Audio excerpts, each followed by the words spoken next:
இப்போது புதிய அறிமுகம் ஆச்சி ஹோட்டல் சாம்பார் 50 கிராம் ரூபாய் 20 மட்டுமே. மணப்பெண்ணின் பிரத்யேகமான திருமணம் Vivaha the Chennai silks. GT Holidays, South India's #1 travel brand. You know you are special when you're with GT Holidays. ரொம்ப தொந்தரவா இருக்குது மேடம். என்னை வாழவும் விட மாட்டேங்குது, சாகவும் விட மாட்டேங்குது. கல்யாணத்துக்கு முன்னாடி அப்படித்தானா? இல்ல மேடம், அதுக்கு முன்னாடியே அப்படித்தான். பொண்ணுகிட்ட எல்லாம் சொல்லிட்டு தானே கல்யாணம் பண்ணினீங்க? ஆமாங்க மேடம். ஆனா உங்க அம்மாவுக்கு உங்க அக்கா தங்கச்சிகளுக்கெல்லாம் புருஷன் பொண்டாட்டி புதுசா கல்யாணம் ஆனவங்க தனியா விட்டுட்டு இருக்கணும்னு தோணாதா? நீ தொடாத என் குழந்தைய, ஏன்னா உனக்கு குழந்தை இல்ல. எச்சத்து புண்ணது ராத்திரியில ரூம் கதவை திறக்கிறாங்களாம். அவங்க பிளானே அந்த பொண்ணை இவருக்கு கட்டி வச்சிடணும் அப்படிங்கறதாங்க. அது சின்ன பிள்ளையா? இது கேட்டா இவளுக்கு பிடிக்க மாட்டேங்குது சார். வந்த உடனே நான் போய் பேசுறதுக்கு இல்லாம இந்த கிளவி பேசுது அப்படின்னு அவன் நினைக்கிறேன். கோபம் வந்துச்சுன்னா எடுத்து நெஞ்சில போட்டு குத்திட்டு நீ ஏன்டா நீ என்னோட வரமாட்டேன்னு கேட்டான்னு வச்சுக்கோ. அது என்ன வன்முறை? பிசிக்கல் வாடா போடான்னு பேசுற, அல்லது தனியா இருக்கும்போது ஒரு கெட்ட வார்த்தை பேசிருக்கலாம். எவ்வளவு நல்ல வாய்ப்பு, நீ என்ன பொம்பளை நீ அப்படின்னு ஜட்ஜும் திட்டினான். நக்கீரன் நேர்களுக்கு வணக்கம். இது வழக்கையன். இந்த வழக்கியன் நிகழ்ச்சியில் மேடம் அவங்க எடுத்து நடத்தின வழக்கை பற்றி நம்மள்கிட்ட ஒவ்வொரு வாரம் பேசிட்டு வராங்க. அந்த வகையில் இந்த வாரமும் நம்ம நிகழ்ச்சிக்குள்ளே போகலாம். மேடம் வணக்கம். வணக்கம். சொல்லுங்க. வாசகர்கள் என்ன சொல்றாங்க? வாசகர்கள் நேயர்கள் என்ன சொல்றாரு? இல்லை, என்ன பாராட்டி சொல்றாங்க உங்களை?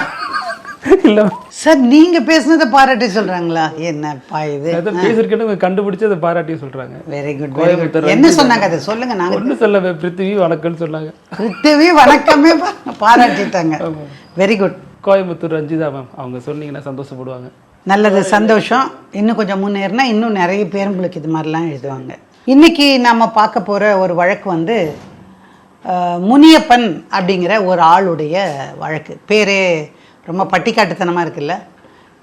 இந்த வழக்கு திருமணம் மற்றதெல்லாம் 1989 வந்த வழக்கு எல்லாம். அதெல்லாம் நானும் நம்மக்கிட்ட வந்தபோது கொஞ்சம் லேட்டாக வந்துச்சு. அதுக்கப்புறம் நாங்கள் முடிக்கும்போது அவர் என்கிட்ட கொடுக்குறாரு, இந்த மாதிரி ரொம்ப தொந்தரவாக இருக்குது மேடம், என்னை வாழவும் விட மாட்டேங்குது, சாகவும் விட மாட்டேங்குது, அதனால் எனக்கு ஏதாவது ஒரு வகையில் உதவி செய்யுங்கன்னு வேறு ஒரு வழக்கறிஞர் அன்பர் நமக்கு அதை ரெஃபர் பண்ணாங்க. ஒரு பெரிய பணம் பெருசாக வருங்கிற மாதிரி வழக்கு இல்லை, பட் சேலஞ்சிங்கான ஒரு வழக்கு. சரி, கல்யாணம் ஆச்சு. நீங்கள் யார்? உங்கள் அப்பா அம்மா என்ன? நான் ஒரு சாதாரண வேலை செய்கிறேன் ஆள். மாதம் 3500 எனக்கு சம்பளம் வரும். அப்புறம் அப்பா அம்மா இருக்காங்க. அப்பா இறந்த பிறகு அம்மா தனியாக இருக்காங்க. எனக்கு 3 அக்கா தங்கச்சி. 3 அக்கா தங்கச்சியும் ஏதோ ஒரு காரணத்துக்காக ஒன்று டிவோர்ஸாக இருக்கலாம், அல்லது விடோவாக இருக்கலாம், அல்லது சண்டை போட்டு துரத்தி இருக்கலாம். எல்லாரும் நாங்கள் ஒரே இடத்துல இருக்கோம். சார், கல்யாணத்துக்கு முன்னாடி அப்படி தானா? இல்லை மேடம், அதுக்கு முன்னாடியே அப்படித்தான். பொண்ணுக்கிட்ட எல்லாம் சொல்லிட்டு தானே கல்யாணம் பண்ணினீங்க? ஆமாங்க மேடம், சொன்னோம். எங்கள் அம்மாவும் விடோவான எங்கள் அம்மாவும் மற்ற 3 சிஸ்டர்ஸையும் காப்பாற்ற வேண்டிய கட்டாயம் எனக்கு இருக்குது. அந்த பொறுப்பு எனக்கு இருக்குது. நான் நல்ல வேலைக்கு போகிறேன். 3500 ரூபா மாதம் சம்பாதிக்கிறேன். 25 வருஷத்துக்கு முன்னாடி நீங்கள் கணக்கு போட்டுக்கோங்க. அதனால் அது குடும்பத்துக்கு ஏற்ற மாதிரி பொண்ணு வேணும்னு நான் தேடினோம். அதில் தான் ஒரு பொண்ணு அவங்க வீட்டில் பையன் நல்லா இருக்கான், நல்ல வேலைக்கு போகிறான். நல்லா இருக்கான்னா உங்களை மாதிரி பளபளன்னு வெள்ளை வெள்ளையர்னெல்லாம் அதெல்லாம் கிடையாது. நல்ல பையனாக இருக்கான், குணம் பரவாயில்ல, அவங்க அம்மா அக்கா தங்கச்சி எல்லாம் வச்சு பார்த்துக்கிறான்னா அவன் நல்லவனாக தானே இருக்கணும் அப்படின்னு சொல்லி அனுப்புகிறாங்க. நீ போனேன்னா உன்னை எல்லோரும் நல்லா வச்சுப்பாங்க அப்படின்னு. ஸோ கல்யாணம் நடக்குது. ஒரு சாதாரண இடத்துல சாதாரணமாக ஒரு திருமணம் நடக்கிறது. கல்யாணம் முடிஞ்சு 1 மாதம் வரைக்கும் ஒரு பெருசாக ஒன்றும் தெரியலை. இந்த காலத்தில் தானே உங்களுக்கு ஹனிமூன் போகிறது. அது பாலிக்கு போவதா, இந்தோனேஷியாவா, தாய்லாந்தா, இல்லை சுவிட்சர்லாண்டா, வெனிஸா, இது தானே பார்க்க போகிறோம். இதெல்லாம் ஒன்றுமே கிடையாது. சாதாரண குடும்பம், சாதாரணமான வாழ்க்கை. 1 வாரம் 10 நாள் எல்லாம் ஓகேவாக தான் இருந்தது. ஆனால் ஏதாவது ஒன்று செஞ்சுட்டு இருக்கும்போதோ அல்லது வேலையாக இருந்தாலோ பையன் வீட்டுக்கு வந்த உடனே அவங்க அம்மா, பா மத்தியானம் சாப்பிட்டியா கண்ணு, நல்லா இருந்ததா, என்ன நேரம் கழிச்சு வந்திருக்கிறேன், முதல்ல போய் குளிச்சுட்டு சாப்பிடு அப்படின்னாங்க. அந்த அம்மா உட்காந்த இடத்துல உட்காந்துட்டு அந்த பொண்ணு பேரை சொல்லி கூப்பிட்டு, வந்துட்டான் பாரு, நீ முதல்ல சாப்பாடு எடுத்து வை அப்படிவாங்க.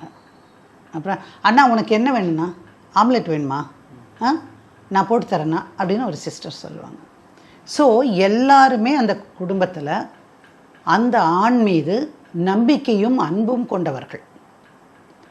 இது கேட்டால் இவளுக்கு பிடிக்க மாட்டேங்குது சார். வந்த உடனே நான் போய் பேசுறதுக்கு இல்லாமல் இந்த கிழவி பேசுது அப்படின்னு அவன் நினைக்கிறான். ஏன் ஆம்லெட் போடுறது எனக்கு போட தெரியாதா? நான் போட்டு தர மாட்டேனா? ஏங்க நான் இதெல்லாம் செய்ய மாட்டேனா? ஏங்க உங்கள் அக்கா வந்து கேட்குது அதை அப்படின்னு கேட்குறேன். ஏய் பாவண்டி, பையனுக்கு ஏதாவது செஞ்சு கொடுக்கலான்னு நினச்சி சொல்கிறாங்க. நீ வேணாலும் செய்ய ஆம்லெட்டு, உனக்காக ஒரு ஆம்லெட் சாப்பிட்றேன், அவளுக்காக ஒரு ஆம்லெட் சாப்பிட்றேன். இதெல்லாம் பெரிய விஷயமா என்ன? எல்லாரும் அன்போடு இருக்கிற ஒரு வீடு, அதில் நீயும் அப்படியே நடந்துக்கோ அப்படின்னு. வேறு எப்படி நான் நடந்துக்கிறேன்?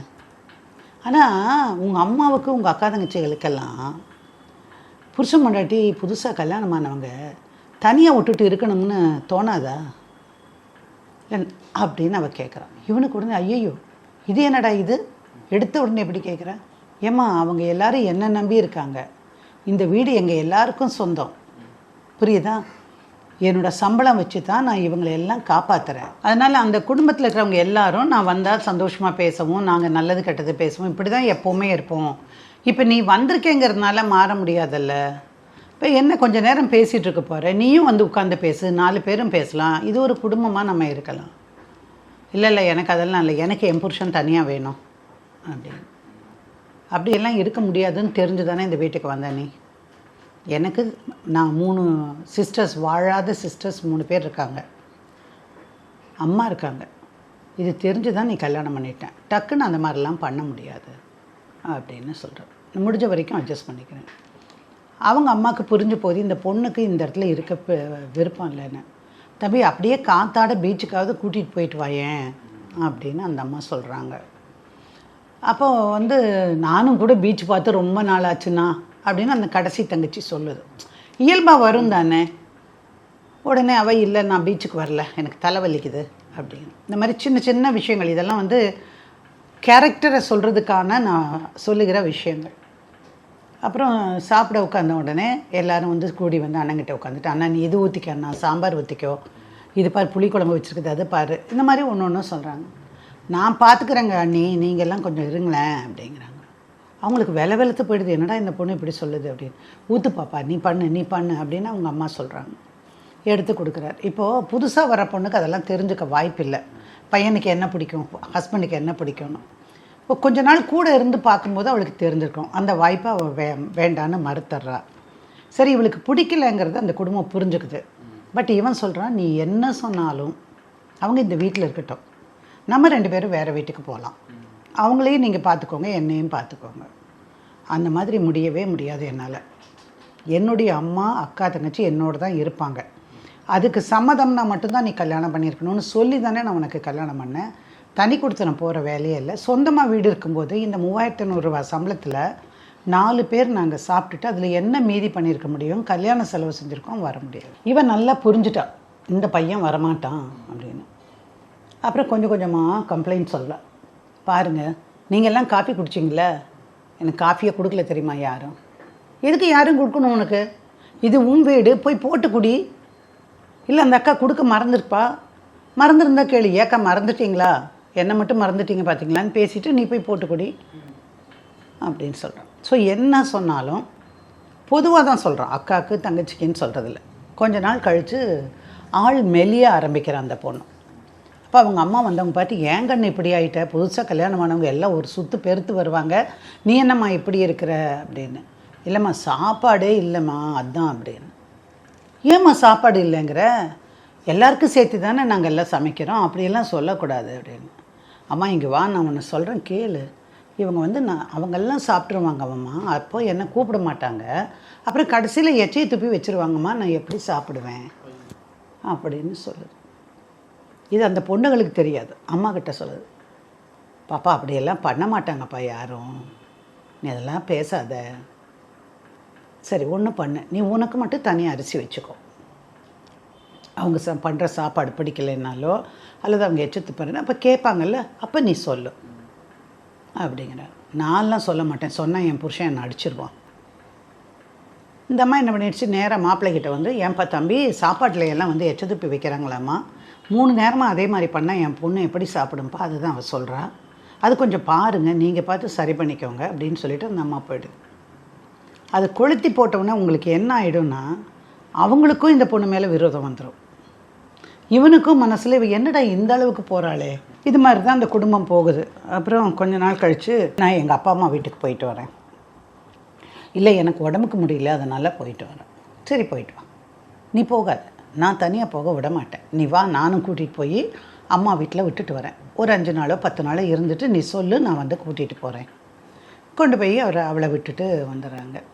இந்த மாமியார் அம்மா என்ன பண்ணுறாங்க, ஏப்பா பிள்ளைய விட்டுட்டு வந்திருக்கிறியப்பா, அவள் அங்கேயே இருக்கிறா, எனக்கு பார்க்கணும் போல் இருக்குது, அவளை கூட்டிகிட்டு வந்துடுறப்பா அப்படின்னு அன்பாக சொல்கிறாங்க. திரும்ப இவன் ஒரு 3 நாள் கழித்து சரி வா, எனக்குமே தனியாக இருக்குது, கஷ்டமாக இருக்குது, நீ வா அப்படின்னு.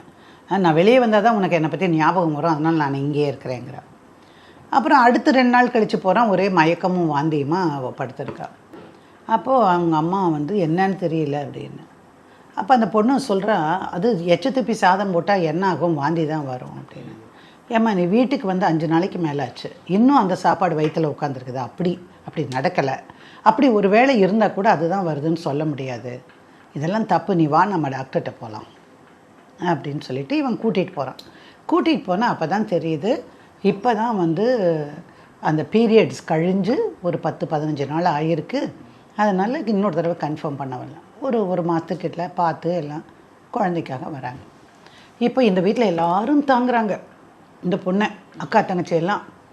அம்மா நான் பார்த்துக்கிறேம்மா அவளை, அம்மா இந்த ஜூஸ் குடி, அதை குடி, நீ ஜூஸ் குடித்ததுனால தான் எனக்கு சளி பிடிச்சது, நீ வந்து எனக்கு ஏதோ கொடுத்த மிளகு ரசம் வச்சில்ல, அதனால தான் எனக்கு வயிறெல்லாம் எரியுது, இந்த மாதிரி யார் என்ன சொன்னாலும் பிரச்சனை பண்ணிகிட்டே இருந்தார். அப்புறம் அந்த பொண்ணு அந்த மாதிரியெல்லாம் கிடையாதுமா, நீ தப்பாக நினைக்காத, டீசெண்டாக சொல்லுவாங்க சார்.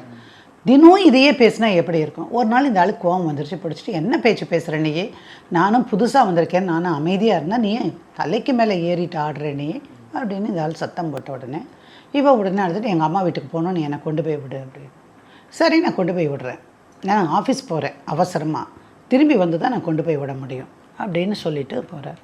அவர் போயிட்டு திரும்பி வர்றதுக்குள்ளே இந்த பொண்ணு கீழே இறங்கி போய் அதுக்கு கையில் காசு இருந்திருக்குமோ என்னமோ, அது பாட்டுக்கு அவங்க அம்மா வீட்டுக்கு போயிடுது. அப்புறம் இவங்க கூப்பிட்டு சொல்கிறாங்க, தம்பி இந்த மாதிரி பிள்ளை காணோம், வெளியே போயிட்டா அப்படின்னு. அவர் அங்கே இருந்து நேராக லஞ்ச் டைமில் வண்டி எடுத்துகிட்டு வந்து அந்த வீட்டில் பார்க்குறாரு. அவள் அங்கே தான் இருக்கிறா.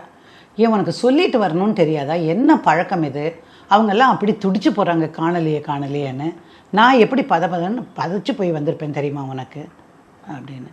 ஆமாம் அந்த வீட்டில் யார் இருப்பா, மனுஷி இருப்பாளா அப்படின்னு பேசுகிறாத பாரு, இந்த மாதிரி வார்த்தையெல்லாம் இங்கே பேசாத, யாரை பற்றி என்ன குறை நம்ம வீட்டில் இருக்கிறவங்கள சொல்கிறதா இருந்தாலும் நீ நம்ம வீட்டுக்கு வா, நம்ம வீட்டில் வந்து பேசு, எல்லாருக்கும் முன்னாடி பேசு, தப்பு நடந்திருக்கான்னு நான் கேட்குறேன் அப்படின்லாம் சொல்கிறான். சரியா, இப்படி தான் போகுது. அப்புறம் கன்ஃபார்ம் ஆகிடுது. கன்ஃபார்ம் ஆகிட்டு ஒரு 2 மாதம் கழித்து அனுப்புகிறாங்க. வந்து இவ ஏதோ பேசும்போது அந்த அக்காக்காரி, அப்படி பண்ணக்கூடாதுமா, அதெல்லாம் இங்கூட நான் பண்ணுறேன் அப்படின்னு கையில் வாங்கியிருக்கிறாப்புல. அதுக்கு வந்து என் கையை பிடிச்சி முறுக்கிறதுக்கு வந்தா அப்படின்னு ஆரம்பிக்கிறான். இப்படி தொட்ட 90க்கு ஏதாவது ஒரு குறையை கண்டுபிடிச்சிட்டே இருந்த பொண்ணு, என்னால் இந்த வீட்டில் இருக்க முடியாது, ஒன்றா நீ வெளியே வா, இல்லைன்னா நான் எங்கள் அப்பா அம்மா வீட்டுக்கு போகிறேன். ஏமா அப்படி சொல்கிற, எல்லாரும் நாங்கள் நல்லா தானே உன்னை பார்த்துக்குறோம், நீயும் எனக்கு ஒரு பொண்ணு தாம்மான்னு, அதான் 3 பெற்று வச்சுக்கிறியே, வந்து உட்கார வச்சுக்கிறியே, அவங்கக்கிட்ட பேசு அப்படின்னா. இந்த ஆளுக்கு கோவம் வந்துருச்சுன்னு கையை ஓங்கிட்டான் இவன். அவங்கவுங்க கஷ்டப்பட்டு அவங்க குழந்தைகளை வளர்த்தி கல்யாணம் பண்ணி கொடுத்து ஏதோ ஒரு காரணத்தினால 3 பேர் வீட்டுக்கு திரும்பிட்டாங்க, அது எப்படி நீ இவ்வளோ அசிங்கமாக பேசுவ, தப்பு இல்லையா இதெல்லாம் அப்படின்னா. நீ கை நீட்டுற அளவுக்கு வந்துட்டியா அப்படின்னு நேராக எனக்கு கொண்டு அம்மா வீட்டில் விட்டு. இங்கேருந்து அவன் இல்லை அதெல்லாம் இல்லை, நான் சாயங்காலம் வந்து கூட்டிகிட்டு போய் விடுறேன், எனக்கு வேலைக்கு நேராச்சு போயிட்டு. அந்த பிள்ளை நேராக கிளம்பி ஒரு போலீஸ் ஸ்டேஷன், பக்கத்தில் இருக்கிற போலீஸ் ஸ்டேஷனை கண்டுபிடிச்சி போய் அங்கே போய் என்னை கொடுமை பண்ணுறாங்க அப்படின்னு 3 பொம்பளைக்க அம்மா 4 பேரும் சேர்ந்து, இவர் அவங்க சொல்கிறது தான் கேட்குறாரு, எனக்கு ஒழுங்காக சாப்பாடு போட மாட்டேங்கிறாங்க, இந்த மாதிரி தான்ப்பா குற்றச்சாட்டு. அப்புறம் போலீஸ் கூப்பிட்டு விசாரிக்கிறாங்க. இவனும் வரான், பதறி போகிறான், ஏன்னா இது நாள் வரைக்கும் எதுவுமே நடந்ததில்லை. திடீர்னு இப்படி போலீஸ்க்கு போனால் அவங்களுக்கு அவமானமாக இருக்குது. போய் பேசுகிறாங்க. பேசிட்டு சொல்லும்போது அவங்க இதுதாங்க நடந்தது, இதுதான் நடந்ததுன்னு சொல்லும்போது, ஏம்மா பைத்தியம் முடிச்ச மாதிரி ஏன் நடந்துக்கிற, 4 பேரும் அவ்வளோ நல்லா உன் மேலே பாசம் வச்சுக்கிறாங்க, போய் ஒழுங்காக இருப்பியா அப்படின்னு கேட்குறாப்புல. அப்புறம் நீ பேசி வச்சு கூட்டிகிட்டு வந்துட்ட, போலீஸ்காரன் உனக்கு தெரிஞ்சவன் அப்படின்னு சொல்லிட்டு இந்த பொண்ணை சத்தம் போட்டு அனுப்பி விடுறாங்க. அவங்களும் இவளும் அவனை சத்தம் போட்டுட்டு இந்த வீட்டுக்கு வரா. அப்படியே மெல்ல மெல்ல குழந்தை பிறக்குது. குழந்தை பிறந்தா எல்லாருக்கும் எவ்வளோ சந்தோஷமாக இருக்கும். அந்த சந்தோஷத்தில் ஒருத்தி வந்து எடுக்கிறா, நீ தொடாத என் குழந்தைய, ஏன்னா உனக்கு குழந்தை இல்லை, இதெல்லாம் கேட்டுட்டு கூட பிறந்த அண்ணன் உண்மையிலேயே ஒரு அக்கறை உள்ள அண்ணனால சும்மா இருக்க முடியாதுங்க. கோபம் வரத்தான் செய்யும். நீ ரொம்ப வாய் நீண்டுட்டே போகுது, அப்புறம் என்கிட்ட வாங்கி கட்டிப்ப அப்படின்னு அவர் சொல்கிறார். கட்டிக்கிறதுக்கு ரெடியாக தான் இருக்கிறேன், வா எவ்வளோ கொடுப்பியோ கொடுப்பாக்கலாம் அப்படிங்கிறாப்புல. அவன்ட்டு ஏதோ ஒரு கோபத்தில் வரும்போது பட்டுன்னு ஒன்று போட்டுட்டு ஒழுங்காக நடந்துக்கான்னு ஏதோ சொல்லிவிட்டு குழந்தைய தூக்கிட்டு போய் வாசலில் உட்காந்துக்கிறான். இந்த பொண்ணு என்ன பண்ணியிருக்கா, பின்னாடி வழியில் கிளம்பி போய் போலீஸ் ஸ்டேஷனில் ஃபிசிக்கல் வயலன்ஸ்னு ஒரு புகார் கொடுத்துட்றான். அடித்து கொடுமைப்படுத்துகிறாங்க, என் குழந்தை எங்கிட்டயே கொடுக்க மாட்டேங்கிறாங்க, அவங்களே வாங்கி வச்சுக்கிறாங்க அப்படின்னு. ஆல் விமன் போலீஸ் ஸ்டேஷனில் போய் ஆல் விமன் போலீஸ் ஸ்டேஷன் போனோடனே பெண்ணுக்கு ஆதரவாக தானே நம்ம பேசணும். அது எல்லாம் பேசுகிறாங்க. பேசி முடிச்சுட்டு கடைசியில் என்ன ஆகுது, இவங்களை கூப்பிடுறாங்க, சம்மன் பண்ணி எல்லோரும் ஸ்டேஷனுக்கு போய் இந்த பையனுக்கான அவ்வளோ அவமானமாக இருக்குது. இது எல்லாம் பார்க்கும்போது எவ்வளோ அமைதி. அப்பா இல்லாட்டி கூட இந்த குடும்பத்தை நான் தான் தாங்கணும்னு இவ்வளோ நாள் இவ்வளோ கட்டுக்கோப்பாக நான் வச்சுருந்தேன், இவன் என்னடா இப்படி பண்ணுறா அப்படின்னு. சரின்னா போய் போலீஸ் ஸ்டேஷனில் எல்லாம் சொல்கிறாங்க. பேசும்போதே பொய்யுங்கிறது அவங்களுக்கு தெரியுது. ஏம்மா சந்தோஷமாக இருக்க வேண்டியது தானே, நீ பொண்ணு குழந்தைக்கு வேலை செய்ய வேண்டியதில்லை, சாப்பாட்டுக்கு வேலை செய்ய வேண்டியதில்லை, நீ நினச்ச நேரத்தில் தூங்கலாம், எந்திரிக்கலாம், என்ன வேணால் பண்ணலாம், புருஷன் எல்லாத்தையும் பார்த்துக்கிறாரு, எப்போ முடியுதோ குழந்தைக்கு எடுத்து பாலை கொடு, குழந்தைக்கு டைப்பரை மாற்றி இதை விட்டு ஏமா இப்படி பண்ணுற அப்படின்னு தான் சொல்கிறான். அப்புறம் சமாதானம் பண்ணி 2 பேரையும் அனுப்பி வைக்கிறாங்க. 2 பேரும் வந்து வீட்டில் இருக்காங்க. இது ஒரு தொடர்கதை மாதிரியே ஆயிடுது சார். இது வந்து எத்தனாவது கம்ப்ளைண்ட்டு, 2வது கம்ப்ளைண்ட். அப்புறம் இவன் என்ன பண்ணுறான், இன்னொரு தடவை நீ போலீஸ் ஸ்டேஷனை மிதிச்சின்னா அதோட உனக்கு எனக்குமான உறவு கிடையாது. இன்றைக்கி சொல்கிறேன், வீட்டுக்குள்ளே வந்திருக்கியா, இந்த வீட்டிலேருந்து வெளியே ஒரு சத்தம் வெளியே போகாத மாதிரி நிம்மதியாக வாழணும். என்ன வேணால் செய்யலாம், என் சம்பளத்துக்குள்ளே தானே என்னால் செய்ய முடியும். எந்த காரணத்தை கொண்டு நீ கற்பனை பண்ணுற பாரு, இவங்களையெல்லாம் வெளியேற்றிட்டு நம்மளே இந்த வீட்டில் இருந்துக்கலான்னு ஒரு நாளும் கிடையாது. நான் வந்து அவங்கள விட்டுட்டு வாழ மாட்டேன். எங்கள் அம்மா எத்தனை வருஷம் கஷ்டப்பட்டு ஒவ்வொன்றே அனுபவிச்சிருப்பாங்க, நான் பார்த்துருக்கேன், வாழ மாட்டேன். அவ்வளோதான் சார். வந்துட்டா சார் அவங்க அம்மா வீட்டுக்கு குழந்தைய தூக்கிட்டு. முதல்ல ஒரு 6 மாதத்துக்கு இவன் போய் பார்த்துட்டு வந்தான். அப்புறம் மாமியாரும் சேர்ந்து மகளோட சேர்ந்துக்கிட்டு இங்கே பார்க்க வந்து என்ன பிரயோஜனம், உனக்கு புள்ள வேணும்னா அவங்களையெல்லாம் அனுப்பிட்டு வந்திருக்கணும்ல அப்படின்னு அவங்க ஜாட பேசவும் போகிறதையும் நிறுத்திட்டான், வந்து உட்காந்துட்டான். இந்த பொண்ணு இங்கேருந்து போய் இன்னொரு போலீஸ் ஸ்டேஷனில் ஒரு புகார் கொடுக்குறான். இந்த மாதிரி என்னை கூட்டிகிட்டும் போகலை, ஒன்றும் பண்ணலை, பையனுக்கும் ஒன்றும் செய்யலை, சாப்பாட்டுக்கு காசு கொடுக்கல, இதெல்லாம் சொன்ன உடனே அவங்க கேட்கும்போது ஆமாம் தானே, இந்த வீட்டில் இருக்கிறவங்களுக்கு சாப்பாடு போடுறீங்க, குழந்தைக்கு நான் சாப்பாட்டுக்குன்னு தனியாக கொண்டு காசு கொடுக்கணும்னு அவனுக்கு படலை, அம்மா அப்பா வீட்டில் தானே இருக்காங்க அப்படின்னு. சரி உனக்கு பணம் தானே வேணும், வாங்கிக்கோ, குழந்தைக்கு தானே வேணும், வாங்கிக்கோ, இல்லை உனக்கு தான் வேணுமா வாங்கிக்க, இல்லை நான் உங்க கூட வாழணும். எங்கே போய் வாழ்வேன், நீ எங்கள் அப்பா அம்மா வீட்டில் வந்து இரு, தனியாக வாடகை கூட எடுக்காத, அவங்க அங்கே இருக்கட்டும், வாரத்துக்கு ஒரு தடவை போய் பாரு. முடியாது சொல்லிவிட்டு இவன் பாட்டு கிளம்பி வீட்டுக்கு வந்துடுறேன் சார். 1 மாதம் ஆகுது, 2 மாதம் ஆகுது, 3வது மாதம் கோர்ட்லேருந்து ஒரு நோட்டீஸ் வருது அந்த பையனுக்கு. கோர்ட்டுக்கு போயிட்டு இவர் வந்து என்னை விட்டு இப்படியெல்லாம் பண்ணினார், இந்த அக்கா தங்கச்சியெல்லாம் இவ இந்த மாதிரி அவள் அந்த கெட்ட வார்த்தை பேசினா, வரிசையாக எல்லாத்தையும் எழுதிட்டு நான் வந்து இவரோட சேர்ந்து வாழணும், இவங்க யாருமே என்னை வாழ விட மாட்டேங்கிறாங்க, அதனால் என்னை தனி கொடுத்தனை வச்சு வாழ சொல்லி உத்தரவு போடுங்க அப்படின்னு சொல்லி கேட்குறேன். நீதிமன்றத்துக்கு அந்த பவர் இருக்கா, முதல்ல தனி கொடுத்தனை போய் வாழணும்னு சொல்ல முடியாது. அந்த குடும்ப சூழலில் அந்த நபர்கள் தான் முடிவெடுக்கணும். இல்லாமல் நீதிமன்றம் நீ இந்த அப்பா அம்மாவை பார்த்துக்கூடாது, நீ போய் அங்கே இருந்து அந்த ஏதாவது சொல்லுமா, 3 அக்கா தங்கச்சின்னு தெரிஞ்சுதானம்மா வந்த, அப்புறம் என்னம்மா அப்படி கேட்குற, அப்படி தான் கேட்பாங்க, நியாயத்தை தான் பேசுவாங்க அப்புறம் நீதிமன்றத்தில். இவருக்கு தன்னுடைய குடும்ப விஷயம் எல்லாம் வெளியே வந்துருச்சு. கோர்ட்லேருந்து நோட்டீஸ் வந்து பெய்லீஃப் வந்து பார்த்தோன்னே கோர்ட்லேருந்து வந்திருக்கேன்னு பக்கம் எல்லாம் சரி தெரிஞ்சு போச்சா, ஒரே அவமானம் இவனுக்கு. இவன் சரியான ரோசக்காரன் இந்த ஆள். அப்புறம் என்ன பண்ணுறது, நோட்டீஸை வாங்கிட்டு அந்த கேஸுக்கு முன்னாடி வந்து பார்த்தாங்க. என்ன ஒரு வழக்கறிஞர் தான் அழைச்சிட்டு வந்து பார்த்தேன். என்ன வேணும் உங்களுக்கு?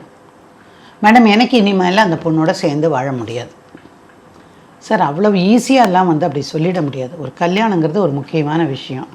இதில் அந்த பொண்ணுக்கு வாழ்கிறதுக்கு உரிமை இருக்குது, அவள் கேட்டிருக்கிறா. வாழ முடியாதுன்னு சொல்கிறக்கு எனக்கு உரிமை இல்லையா மேடம்? நான் இனி அவளோட வாழ மாட்டேன், டிவோர்ஸ் போடலாம். சரி முதல்ல படிக்கலாம், என்னென்ன இருக்குதுன்னு பாருங்கள். எச்ச துப்புனது, ராத்திரியில் வந்து ரூம் கதவை திறக்கிறாங்களாம், தனியாக விட மாட்டேங்கிறாங்களாம், அவங்க தான் சாப்பாடு போடுறாங்களாம் அப்படின்னா அந்த சொல்கிற விஷயங்களை சொல்லும்போதே தப்பானது மாதிரி சொல்கிறாங்க. ஒரு அக்காவுக்கு வந்து பொன் குழந்தை இருக்குது, அவங்க பிளானே அந்த பொண்ணை இவருக்கு கட்டி வச்சிடணும் அப்படிங்கிறது தான். அப்படின்னு அடப்பாவி, அது சின்ன பிள்ளையா, ஒரு 8 வயசு 9 வயசு தான் இருக்கும். நான் தோளில் தூக்கி சுமந்து வளர்த்த குழந்தை. அதை போய் நீ இப்படி சொல்கிற? வருமா வராதா சார் இந்த மாதிரி பேசுனா? அவர் சொல்லிட்டார், மேடம் இதெல்லாம் ஒத்தே வராது, எனக்கு தினம் தினம் போலீஸ் ஸ்டேஷனில் போய் நிற்க இஷ்டம் இல்லை, எனக்கு டிவோர்ஸ் வேணும். கூட வந்திருந்தவர் அவங்களுடைய நண்பர். ஸோ நாங்கள் டிவோர்ஸ்க்கு போட்டோம். ஓயாத மன உளைச்சல் தருகிறாள் ஒரு புருஷனுக்கு ஒரு பொண்டாட்டி. அது கொடுமை தானே, மன ரீதியான கொடுமை. கோபம் வந்துச்சுன்னா எடுத்து நெஞ்சில் போட்டு குத்திட்டு நீ ஏன்டா நீ என்னோட வரமாட்டேன்னு கேட்டான்னு வச்சுக்கோ, அது என்ன வன்முறை? ஃபிசிக்கல், உடல் ரீதியான வன்முறை. வாடா போடான்னு பேசுகிற, அல்லது தனியாக இருக்கும்போது ஒரு கெட்ட வார்த்தை பேசியிருக்கலாம். இதெல்லாம் வார்த்தைகளாலான வன்முறை. அப்போ இந்த மாதிரியான விஷயங்கள் இருக்கிறது எல்லாத்தையும் வன்முறை கீழே போட்டு இவ கொடுமை செஞ்சுருக்கிறா, அதனால் எனக்கு டிவோர்ஸ் தான் வேணும் அப்படின்னு. அப்புறம் அந்த வக்கீல் உட்காந்து பேச நியாயம் பேசுகிறாரு. என்னென்னு சேர்த்து வச்சுருங்க மேடம், நீங்கள்லாம் ஒரு பெண், நீங்கள் பெண்களுக்காகவே பாடுபடுறீங்க, அதுக்காக நான் பெண்களுக்காகவே பாடுபட்டால் ஆண்களையெல்லாம் சாக விடணுமா சார்? ஒரு தரப்பில் நின்று பேச முடியாதுல்ல. பெண்ணுக்கான உரிமையை பற்றி பேசுகிற போது நான் அதை சொல்கிறேன். அதே மாதிரி அப்போ ஆண்களுக்கு உரிமையே இல்லைன்னு சொல்லிட முடியுமா சார்? கடமையும் இருக்குது, உரிமையும் இருக்குது, 2 பேருக்கும் 2 இருக்குது. அந்த தன்னுடைய கணவனுக்கு 3 அக்கா தங்கச்சின்னா அவங்கள பார்க்க வேண்டிய பொறுப்பு இருக்குன்னு சொன்னால் உனக்கு அந்த பொறுப்பு. அந்த 3 பேருக்குமான சொத்து வந்தால் நாளைக்கு யாருக்கு வரப்போகுது? உனக்கு வரப்போகுது. நீ ஒரே பையனை பெற்று வச்சுருக்கிற, அவங்க எல்லாரும் தூக்கி வளர்க்குறாங்க, நீயும் படித்த பொண்ணு வேலைக்கு போகிற, இதுதானே சார் பார்க்கலாம். அப்போது ஒரு ஆண்கிறதுனாலேயே அவன் மேலே என்ன பழி வேணாலும் சொல்லிடலாம், தப்பிச்சுக்கலாம் அப்படிங்கிற அந்த நினைப்பை பெண்கள் ஒழிக்கணுங்கிறதுக்கான முக்கியமான காரணமாக நான் பார்க்குறேன். பேச்சுவார்த்தைகள்லாம் அனுப்புகிறாங்க. வக்கீல் அப்படி போராடுறாரு, எப்படியாவது அந்த பொண்ணை சேர்த்து வைங்க, எப்படியாவது பொண்ணை சேர்த்து. ஜட்ஜு ஒரு அம்மா இருந்தாங்க, இப்போ அவங்க ரிட்டையர் கூட ஆகிட்டாங்க. அந்த அம்மாட்ட கொண்டே விட்டவுடனே கேட்டேன், என்ன விஷயம், என்ன வேணும் உனக்கு அப்படின்னு கேட்டாங்க. அந்த அம்மா இவர் சொன்னால், என் புருஷன் எனக்கு வேணும். நான் நிற்கிறாரு, கூட்டிகிட்டு போ. கூப்பிட்டா வரமாட்டார். ஏன் வரமாட்டார்? ஏன் சார் போக மாட்டேங்கிறீங்க அப்படின்னு அந்த அம்மா கேட்குறாங்க. இவ்வளோ மாதிரி கேபின் மாதிரி தான் இருக்கும், இதுக்குள்ளே தான் உட்கார வச்சு பேசுவாங்க. என்ன சார் விஷயம், ஏன் நீங்கள் வரமாட்டேங்கிறீங்க? மேடம், எனக்கு அம்மா இருக்காங்க, அப்பா இல்லை. என் வீட்டில் 3 பொண்ணுங்க இருக்காங்க, அக்கா தங்கச்சி 3 பேரும் வாழாமல் இருக்காங்க. ஒன்று விதவையாகி வந்திருக்கு, ஒன்று ஆதரவற்று இன்னைக்கு நிற்கிது. இப்படி 3 பேர் இருக்காங்க. அவங்களுக்கு ஒரு பொண்ணு குழந்தையும் இருக்குது. மேம், அந்த பொண்ணு கல்யாணம் பண்ணிக்கிறதுக்காக தான் மேடம் இந்த ஆள் வெளியே வரமாட்டேங்கிறான். ஏம்மா பொண்ணுக்கு என்னம்மா வயசு? 9 வயசு. விட்டான பாரு ஒரு அடி. என்ன பேச்சு பேசுகிற நீயே? 9 வயசு ஒரு குழந்தை, அது போய் பேசுகிற அப்படின்னா அந்த ஆளுக்கு பலன்னு தண்ணி வந்துருச்சு. ஸோ அந்த ஆள்கிட்ட உண்மை இருக்குதுன்னு மேடம் தெரிஞ்சுட்டாங்க, ஜட்ஜு மேடம். அதுக்கப்புறம் கூப்பிட்டு வச்சு பேசி பார்த்தாங்க, மீடியேஷன் அனுப்புனாங்க. 4 தடவை 5 தடவை போச்சு. 1 வருஷமே ஆச்சு சார். எந்த பேச்சுவார்த்தையும் அவன் சொல்லிட்டான், இனி ஜென்மத்துக்கும் என்னால் இவளோட வாழ முடியாது, என் குடும்பம் மானமே போச்சு. 3 தடவை போலீஸ் ஸ்டேஷன் போயிட்டான். தப்பான குறைகள் எல்லாம் சொல்கிறான். எங்கள் அம்மாவையும் என் அக்கா தங்கச்சியும் விட்டு என்னால் வர முடியாது. சரி, அப்போ அவங்க குழந்தைக்கு கொடுக்குறேன், அது என் குழந்தை. 1 வாரம் இங்கே இருக்கட்டும், 1 வாரம் அங்கே. அது எப்படி பொம்பளை? நான் அம்மா அங்கே இருக்கும்போது இங்கே எப்படி குழந்தை இருக்கும்? இங்கேயும் இருக்காங்க 4 அம்மா, பார்த்துக்கட்டும். 1 வாரம் நீ வச்சுக்கோ, 1 வாரம் நான் வச்சுக்கிறேன், குழந்தைக்கான செலவை நான் கொடுக்குறேன். அப்படியெல்லாம் குழந்தைகளை தொடக்கூடாது அவளுங்க. என்ன பண்ணுவீங்க சார்? அந்த ஆளோட நிலைமையில நின்று பாருங்க, ஓரளவுக்கு தான் இறங்க முடியும். அவ்வளோதானே, நீயே வச்சுக்கோ குழந்தை. இப்போ கூட இந்த வாய்ப்பை நீ பயன்படுத்தியிருக்கலாம், ஜட்ஜு சொன்னாங்க. இப்போ கூட இதை வாய்ப்பை பயன்படுத்திட்டு 1 வாரம் அங்கே வச்சுக்கோ, 1 வாரம் இங்கே விடு, கூப்பிடுற மாதிரி போ, 2 வார்த்தை பேசு, மனசு ஆறட்டும், திரும்ப போகட்டும், அவர் அங்கே பார்க்கட்டும். எவ்வளோ நல்ல வாய்ப்பு, நீ என்ன பொம்பளை நீ அப்படின்னு ஜட்ஜும் திட்டினாங்க. ஸோ இந்த கேஸில் அதுக்கப்புறம் நாங்கள் விசாரணை பண்ணினோம். விசாரணை பண்ணின போது இவங்களுக்கு 3 பேர் இருக்காங்க அக்கா தங்கச்சினே எனக்கு தெரியாது அப்படின்னு சொல்லிட்டேன். அப்போவே அந்த பத்திரிக்கையில் எழுதுவாங்க பாருங்கள் சார், எனது ப்ரொஃபைல்னு இப்போ சொல்கிறோமே, அப்போ ஒரு பேப்பரில் கட்டம் போட்டு அந்த நட்சத்திரம் என்ன ஏது எல்லாம் போட்டிருப்பாங்க, ஜாதகம் கொடுப்பாங்க. அதுக்கு கீழேயே பேர், வேலை, இது உடன் பிறந்தோர்னு ஒன்று இருக்கும், அதில் இதெல்லாமே போட்டு தான் இருக்குது. ஏமா இது உனக்கு வந்த ப்ரொஃபைல் தானே? ஆமாங்க மேடம், எனக்கு வந்தது தான். சரி, இதில் என்ன போட்டிருக்கு? படித்த பொண்ணு தானே? நான் நல்லா படிச்சிருக்கேன் மேடம், படி. ஆமாம், கூட பிறந்த 3 தங்கைய அக்கா தங்க 3 பேரும் பையனோடு இருக்கிறார்கள், அவங்க அப்பா கிடையாது, சொந்தமாக வீடு இருக்கிறது, இதெல்லாம் போட்டிருக்கான். ஆமாம், அப்புறம் எப்படிம்மா தெரியாதுன்னு சொல்கிறேன்? மேடம், நான் அதை பார்க்கவே இல்லை மேடம். அதை பார்க்காம எதை பார்த்துக்கிட்டு இருந்தேன் நீயே? வருமா இல்லையா கேள்வி? இப்படி ஒவ்வொரு விஷயமா கேள்வி கேட்டா, சரி சாப்பாடு போட்டு எச்ச துப்புனாங்கன்னு நீ பாத்தியாமா நீ? சரி பார்க்கல. அப்புறம் துப்புனது எப்படி தெரியும்? அங்கே மேலே லேசான ஒரு படலம் புத்த மாதிரி இருந்தது. சரி, அதை கொண்டு போய் நீ யார்ட்டையாவது காட்டினியா? இல்லை. உன் வீட்டுக்கார்ட்டையே சொல்லி இதை கொஞ்சம் டெஸ்ட் பண்ணி பாருங்க, இதில் ஏதோ மேலே பாலேடு மாதிரி ஏதோ படிஞ்சிருக்குது, அதனால் அது எப்படின்னு சொன்னியா? சொல்லலை. ஏன் சொல்லலை? எனக்கு தெரியலை. ஸோ நீ அந்த மாதிரி ஆன உடனே, நீ படித்த பொண்ணு தானம்மா, நீ கொண்டு போய் கொடுத்துருக்கலாமில்ல. நீ எங்கே கொண்டு போய் கொடுத்து இது வேணால் பரிசோதித்து பாருங்கள், இதில் எச்சம் இருக்குதான்னு கேட்டிருக்கலாமில்ல. இது மாதிரி வரிசையாக ஒன்றுன்னா கேட்க எதுவும் இல்லை. என் புருஷன் என்ன திட்டினான், என் புருஷன் என்ன அடித்தான். சரி, எப்போ திட்டினான், என்னன்னு திட்டினான்?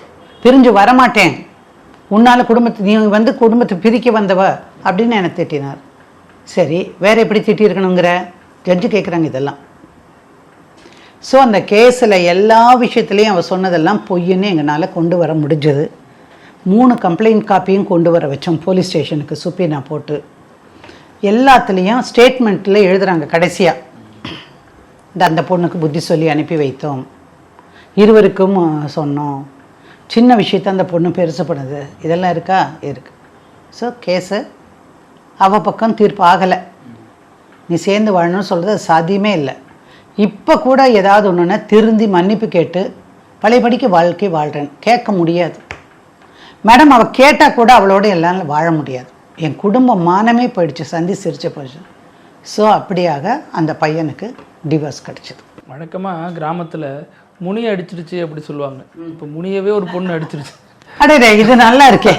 முனியவே அந்த பொண்ணு அடிச்சிருச்சு. அதுக்கப்புறம் அந்த பொண்ணு ஹைகோர்ட்டுக்கெல்லாம் கேஸுக்கு போச்சு. ஹைகோர்ட்லேயும் இந்த உத்தரவை தான் நம்ம கிராஸ் பண்ணி நடத்தின பாருங்க. அந்த கேஸில் நீண்ட நாட்களாக பிரிந்திருக்கிறார்கள். எனவே இது இர்ரிட்ரீவபிள் பிரேக் டவுன், திருத்த முடியாத மாற்ற முடியாத ஒரு பிரிவு இது. எனவே டைவர்ஸ் கொடுக்கலாம் அப்படின்னு தீர்மானமாக வழக்கில் தீர்ப்பு கொடுத்தாங்க.